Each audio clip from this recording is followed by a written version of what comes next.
Hello, hello, family. My name is Antoinette. I'm a 26-year-old entrepreneur. I live here in the Toronto area. And guys, today we're going to get right on into it. I'm going to teach you how to make a marketing plan step by step. Now, what a lot of people fail to realize is a marketing plan is one of the most important aspects of starting or expanding your business. A lot of people just want to make a business idea, go online and start posting it and promoting it and going crazy with it, not understanding that if you fail to plan, you plan to fail. So this marketing plan is going to set you up for success. Everything is very simple, easy to learn. Just walk through the whole process with me. Make sure you have a pen and a paper because we're about to go through some things that are really going to take your business to the next level or help you out with your current business, okay? So let's get started. First things first, you need to know what your mission, vision, and values are for your business, okay? So mission, what is the reason why your company exists, right? What is the reason why your company exists? Why did you create your company? How is it going to help people? Vision, where can you see your company going? Like, what does success look like for your company? Okay, it's whatever your company aspires to be in the future. So for example, let's look at Apple, okay? They had the vision to have touchscreen phones and always level up and come up with new pieces of technology that's gonna allow their customers to continue to purchase, right? If they didn't have a vision, they would have fell off. Values, okay? These are the guiding principles that are gonna influence your actions to fulfill your company's mission, and vision, okay? So you need to know what the mission, vision, and values are of whatever your company is before you actually sit down and start to write this plan. So take 2 seconds. I want you to just think about it, write it down. What is your mission, vision, and value? Okay, now, business summary. This is where we get into just summarizing a few things about your business. What is your company name? Is there a marketing leadership team or is it just yourself? Do you have any headquarters or office locations? What's your mission statement? What are you on a mission to do? What are the problems and solutions that you're solving? And then SWOT analysis. As we go on to this marketing plan, guys, I'm going to break down what everything means. For now, I just want you to make sure you have written down your company name, your leadership team, any headquarters, and your mission statement. Okay? Now, let's talk about problem, solution, UVP, which is unique value proposition. Let's talk about these for a second. This is super important. I know starting a business, you got to do this groundwork to make sure that it's successful. Don't just hit the ground running, start your business, go on social media, and just try to sell. Don't do that. You won't get anywhere. You got to do all the groundwork, okay? Problem.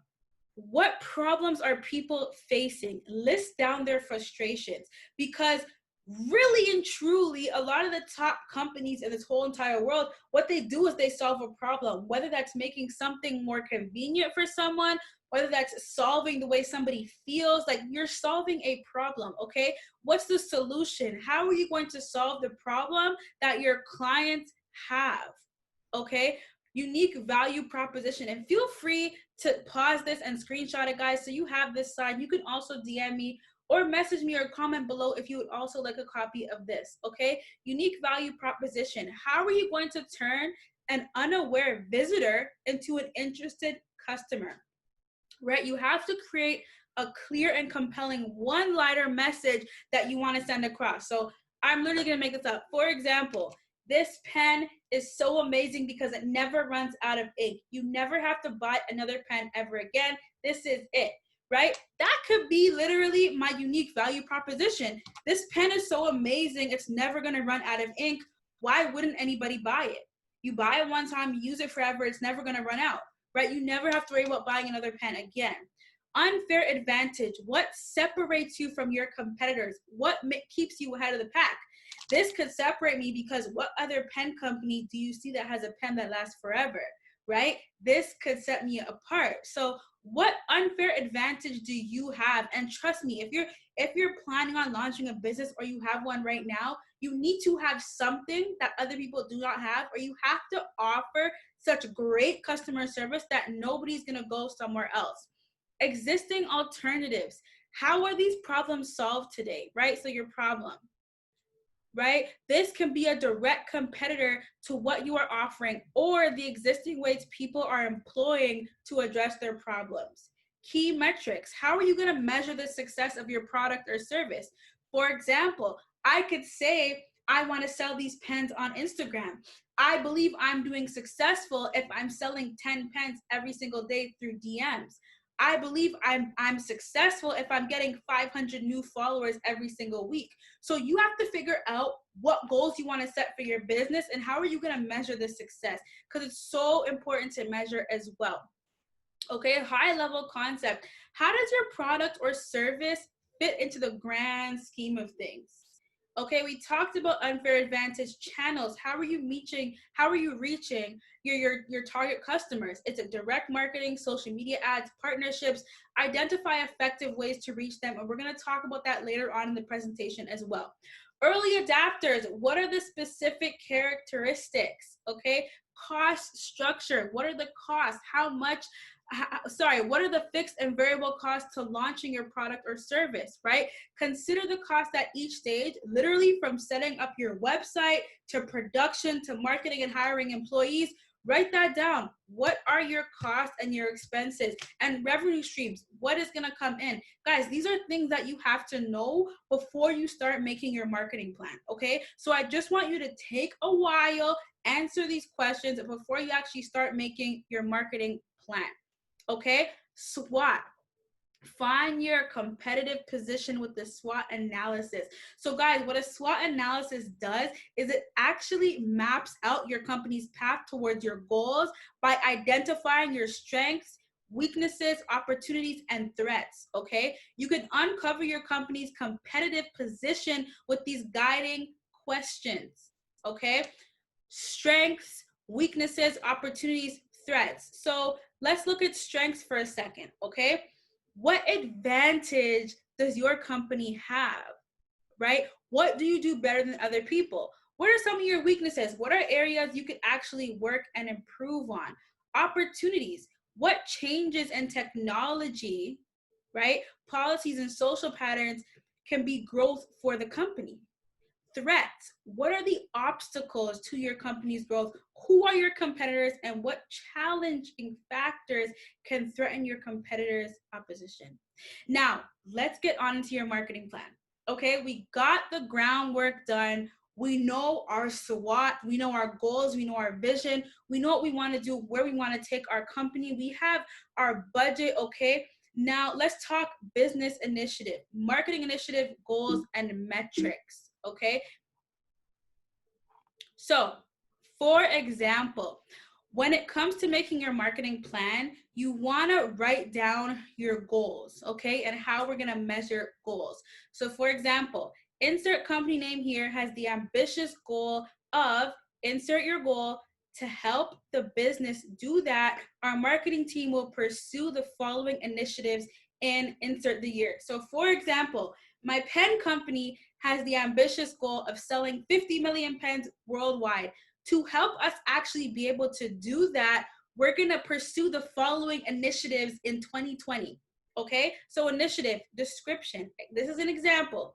Over the next 12 months, we'll work on building a blog property that becomes a go-to resource for our customers, burning questions, and our number one source of leads over the month. So this is a company that wants to be a blog and they want to be the one-stop shop for customers' questions, okay? So their initiative they wrote down. So for example, my pen company, okay? I want this to be the best pen ever. So over the next 12 months, I'm going to work on strategically creating this pen so nobody wants to look at anything else, and it's going to be the number one source for people to get pens. So what's your initiative? What do you want to do for somebody else? Now we're going to talk about the goal for that initiative. So for example, to increase our website's rank on Google and create critical top of the funnel marketing content that helps our sales team start more conversions with prospects. what is your goal? In this case, it's to increase our website's rank on Google, right? Now, how are we going to measure this, right? Like I said, you need to have ways to measure how your company is doing. Is it actually successful? So for example, 50,000 organic page views per month is how they're going to measure whether they're on track with their goal or not. Okay, so you need to have a goal and initiative and way to measure it. Now let's talk about target market and personas. Who are you targeting? It's super important to know exactly who you want your client base to be. So I could target lawyers. They sign papers all day, every day. I could target people who love to write. If they like writing things on paper, I could target students. They're at school all day, every day. People who want the pen that never runs out. I could target teachers. They're always marking work. So you have to know who your target market is. And their persona means what. Tell me a bit about them. Okay, so for example, a buyer persona could be this person, age range 25 to 30 years old. She works a job at Macy's for a living, and she spends her free time writing in journals all day, every day. Ultimately, this buyer, she wants a pen that is never going to run out because she's writing so much all day, every day. So what does your ideal customer look like? What is their age? What do they do? And what challenge are they facing right now that your business can solve? That's what a buyer persona is. So doing your marketing plan, you need to know who your buyers are. So I would make an example of at least 3 different buyer personas. Okay, now competitors, I love this. Who are you competing with? Write them down and showcase how you're going to stand out. So I'm competing with all the other pen companies out there, right? So I'm going to write down maybe the top 5 and show how I'm going to stand out from them. A lot of people just hop on social media and they'll promote their product, but they never really share the story. They never really share the benefit. They never really share what problem they're solving. You gotta make sure your client knows, okay, now that this company's out here, I don't have to go over there because they're solving a problem that the other company is not. So know your competitors and research them. That is crucial. Now, marketing strategy. We're gonna talk about the 4 P's, okay? Product, price, promotion. And we have product again, okay? We got product here twice, but there's two different subcategories under product. So don't get confused, okay? So the first product, brand, features, packaging. So product refers to the good or service you are offering to customers, okay? What needs does this product fulfill? What frustration does it address? What makes it compelling to customers such that they believe they need to have it? So for example, my pen that never runs out, right? The needs that it fulfills is, okay, well, they have a pen that they're going to be able to use forever. They never have to spend another penny on another pen.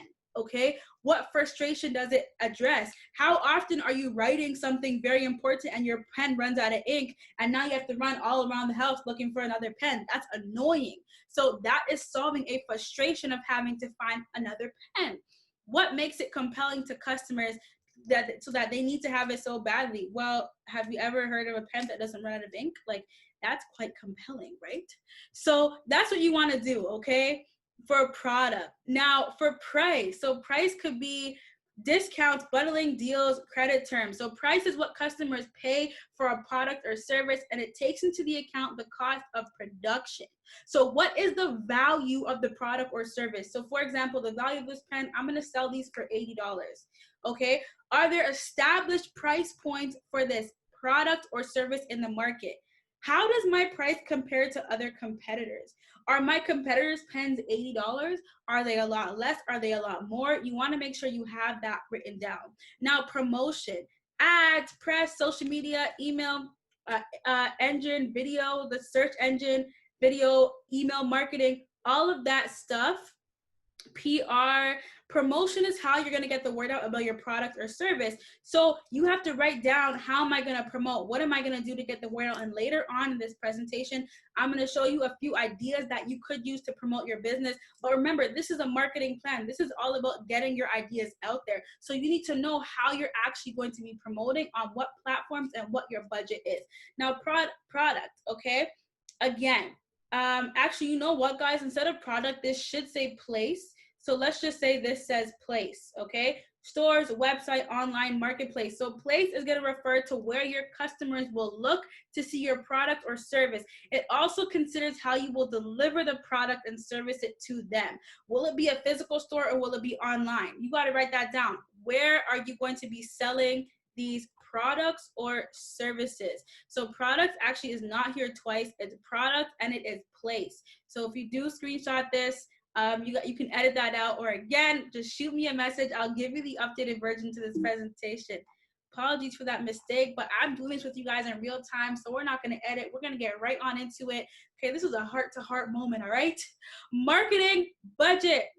You need a marketing budget. You need a marketing budget. You need a marketing budget. You need to have a certain amount of capital to work with to get your business out there. Now, you could start off without one. You could organically reach out to people via social media. You could use hashtags. You could DM people. You could try to get a little bit of that capital, but it's really going to help to have a marketing budget just so you know what you're willing to invest and just so you can get that return on your investment. So if you're investing like $300 every single month into your business, you'll at least be getting $1,000. Like, you want to make sure you know where you're putting your money and what it could potentially do for you. To see a return, you must invest. So I always say that to see a return, you must first invest.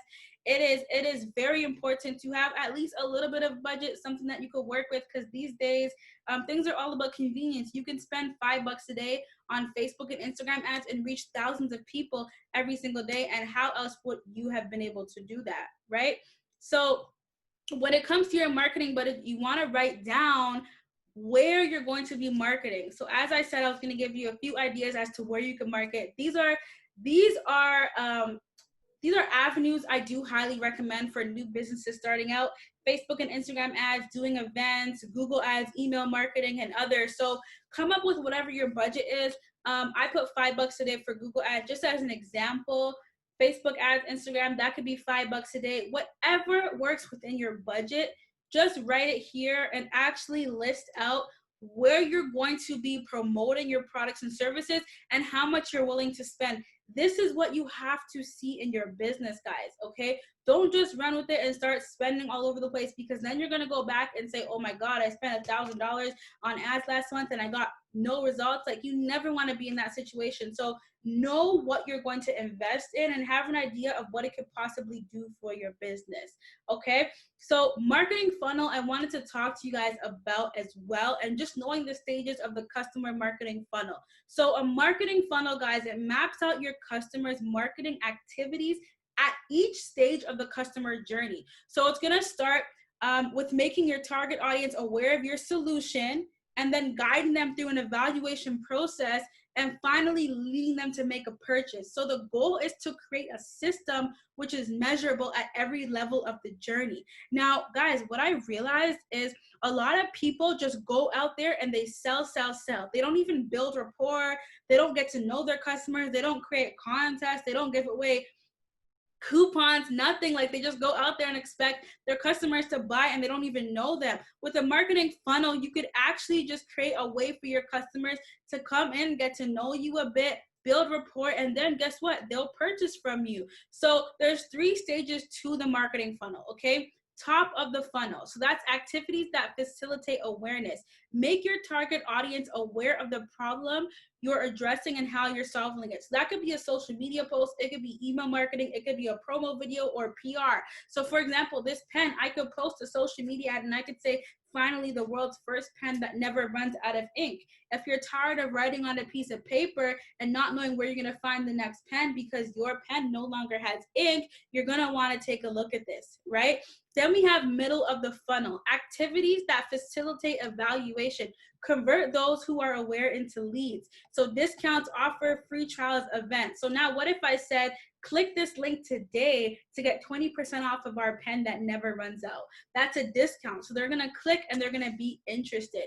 Then we have BOFU, okay, bottom of the funnel. Activities that facilitate conversion. It guides the leads in making an informed purchase decision. So demo, feedback, success stories, comparison seats. So for example, I clicked to get this pen for 20% off. Now I'm in your email funnel. Okay, I didn't actually buy the pen yet.